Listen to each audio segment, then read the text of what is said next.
Today's show is brought to you by State Farm agent Ryan McDevitt. Here's the deal. When you combine State Farm home and auto insurance, you save an average of $889. State Farm agent Ryan McDevitt is ready to help you combine home and auto and save in Chicago and the surrounding suburbs. Call Ryan today at 630-796-2662. That's 630-796-2662. Or visit his website, ryanismyagent.com. That's ryanismyagent.com. And make sure to mention Sports Talk Chicago. Like a good neighbor, State Farm is there. Let me start today with this. Much like in dating, you could sense desperation from a fan base. And as we all know, if you're desperate when you date, you get nothing. In the Bears case, in the Bears fans' case, being desperate, being hard up for a quarterback will get you an inferior product. Believe me, I empathize with you. I know there's never been a 4,000-yard passer. The Bears have never had that one franchise quarterback. I get it. But being desperate will lead to disappointment.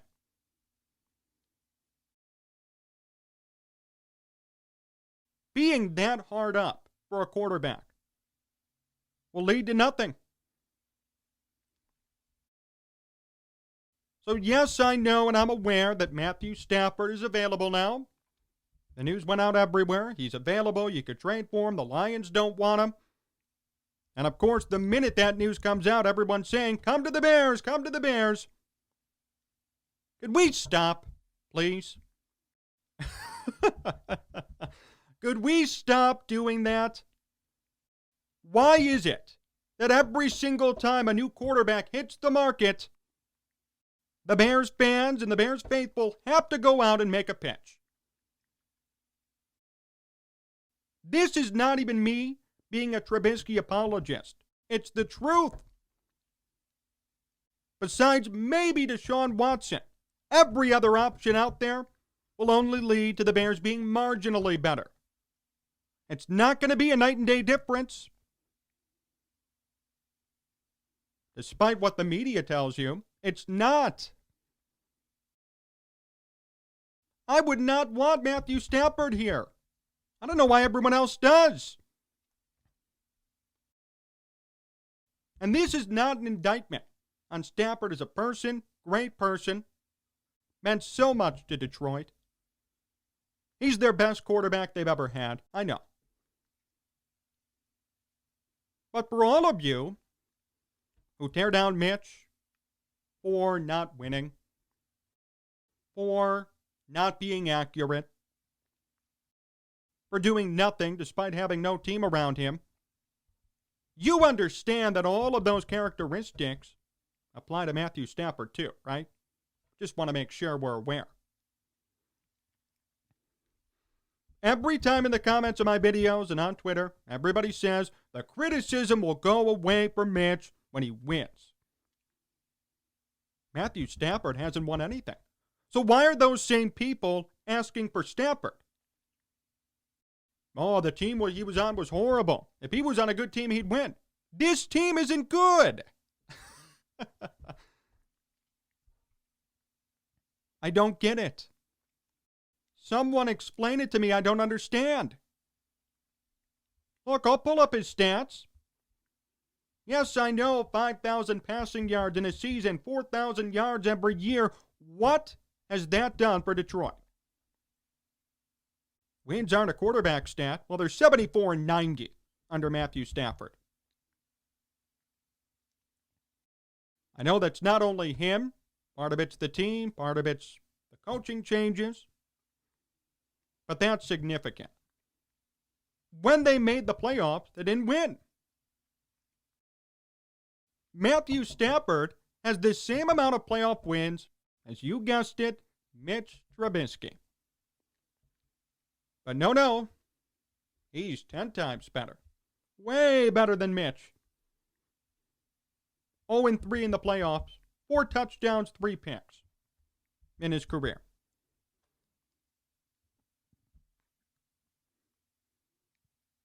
You have to ask yourself, what do you want? What do you want in a quarterback? The truth is, you want Tom Brady, Aaron Rodgers, Drew Brees, guys who win, guys who produce and put up numbers, both. Stafford, without question, puts up numbers. Good for him. Can't win, though. And don't tell me he had no weapons. Don't even try it. Calvin Johnson, first ballot Hall of Fame receiver. Marvin Jones, Kenny Golladay. They've never had a run game. That's fine. That's fair. But he's had receivers. He's had targets. There's a reason why they didn't win. The team isn't good. And Stafford isn't a game changer. Stafford's a good quarterback, but he's not a game changer.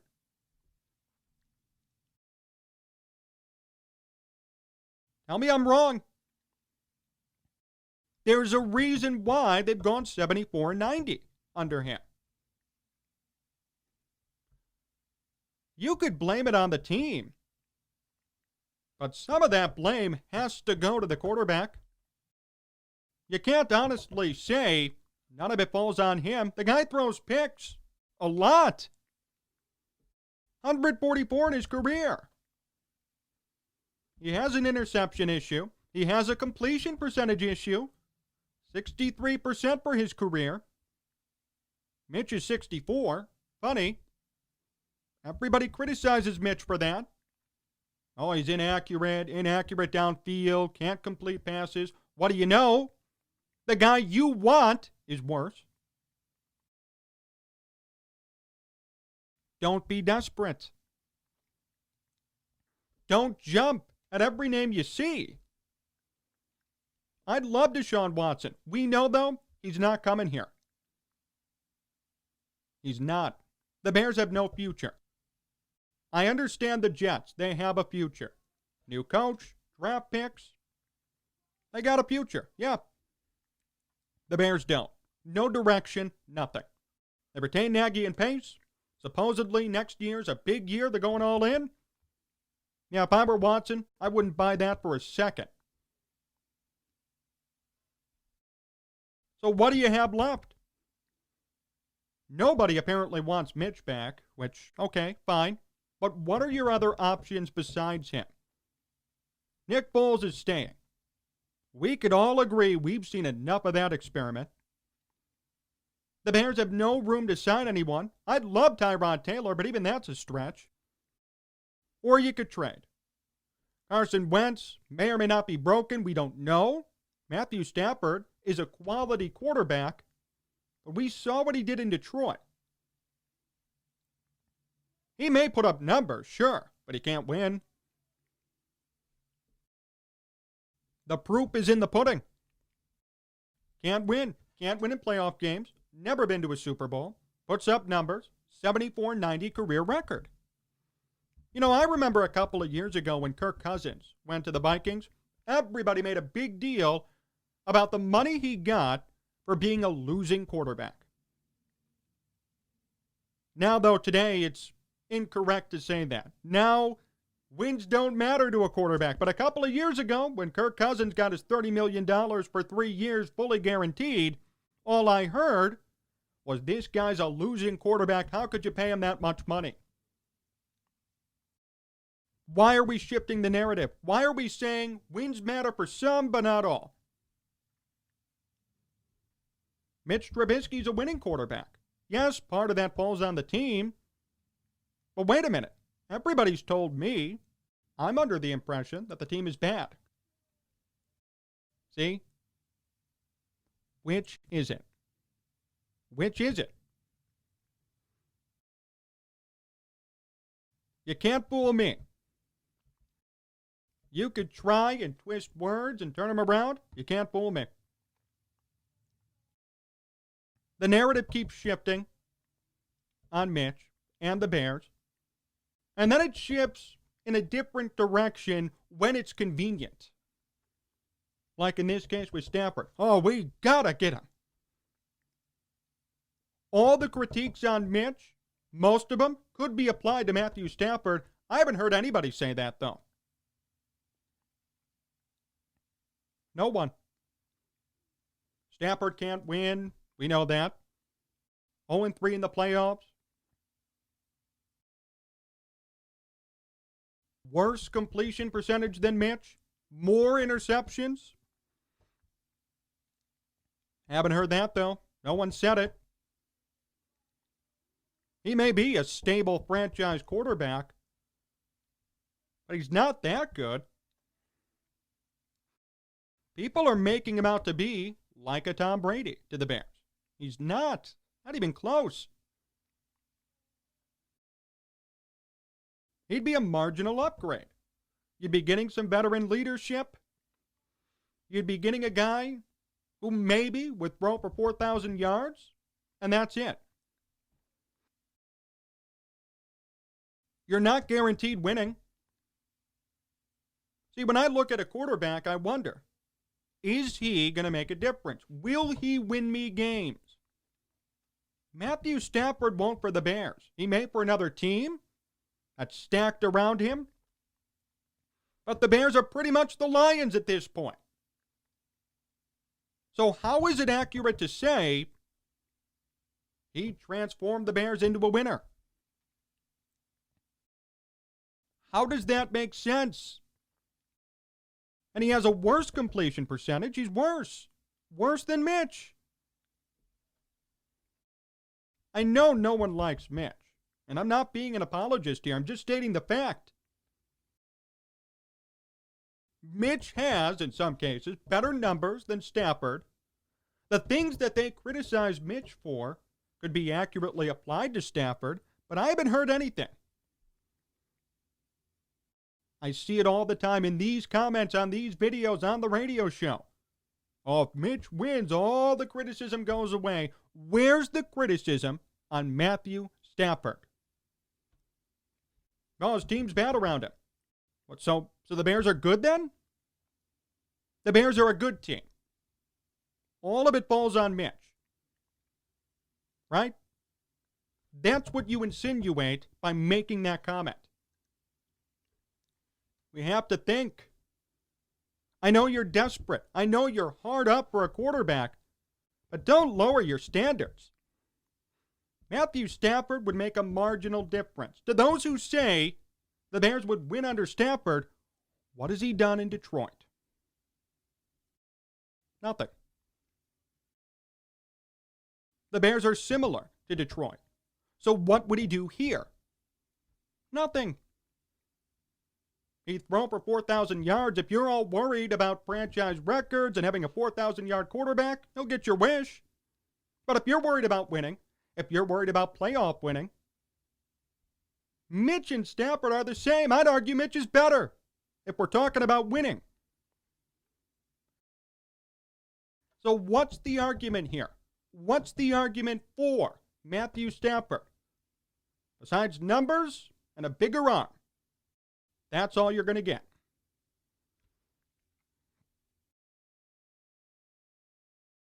It doesn't make sense to me. The hypocrisy is off the charts. All of you criticize Mitch for a bad completion percentage, being inaccurate, throwing picks. Stafford has a worse completion percentage and throws more picks. And I haven't heard anybody bring that up yet. And you won't. You won't hear it.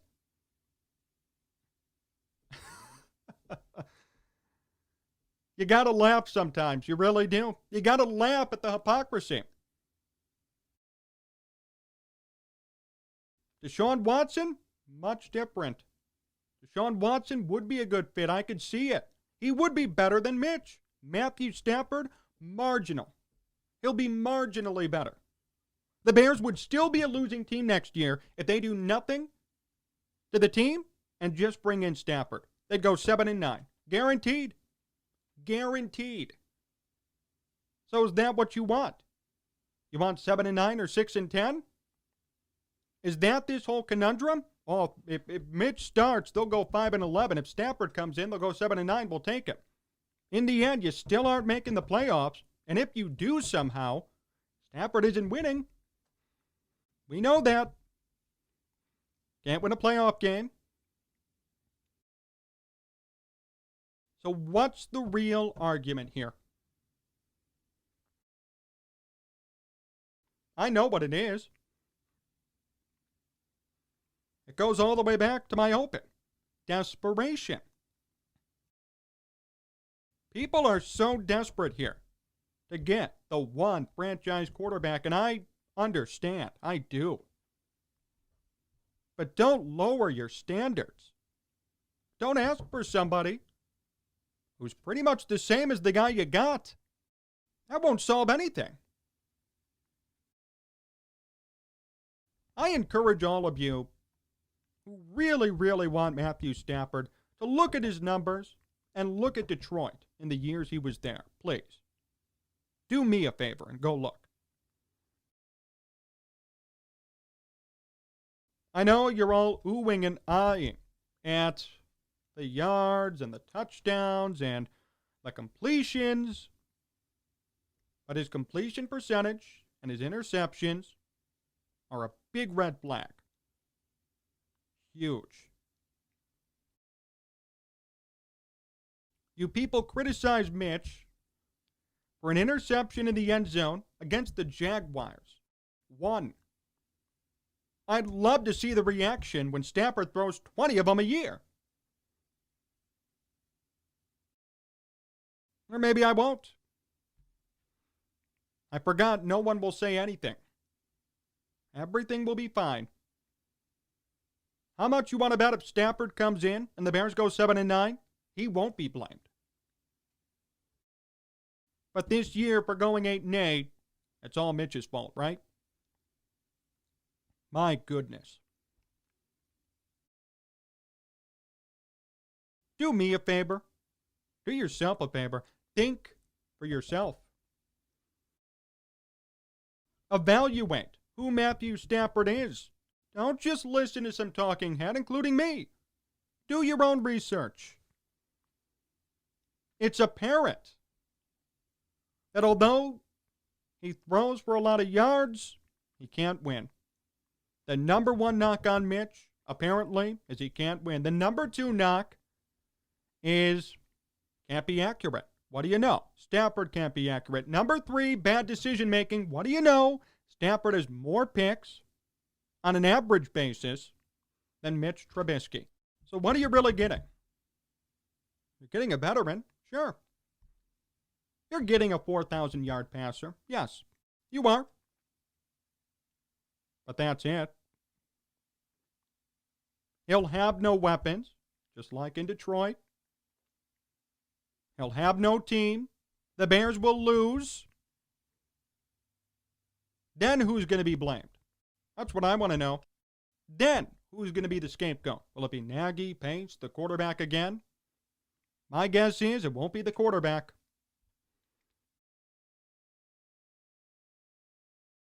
Think for yourself. Evaluate Stafford on your own. The experts that claim they know everything are being hypocrites right now by saying Stafford's way better than Mitch. I got into a Twitter argument 2 weeks ago now. I said David Montgomery was a top 5 running back. Hey, top 5 in rushing yards. I was told I'm an idiot because I'm not taking into account rate stats. Fine. You want me to talk rate stats? We'll talk rate stats. Matthew Stafford throws more picks and has a worse completion percentage than Mitch. He can't win in the playoffs, just like Mitch and the Bears. So what are you really getting?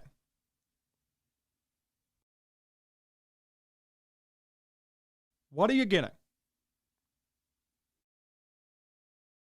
This is a lesson, I think, to Bears fans, to everybody who's watching and listening. Don't be desperate. Patience is a virtue.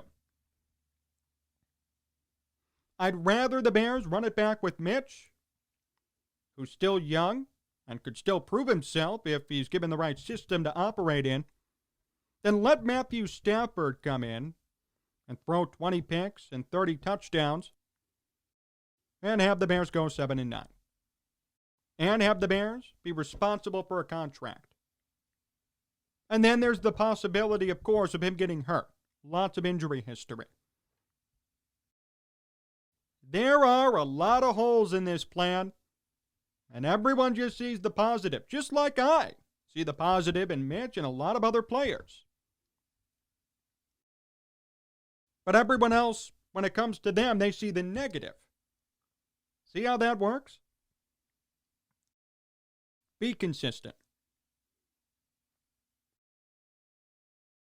Take a look at who Matthew Stafford is.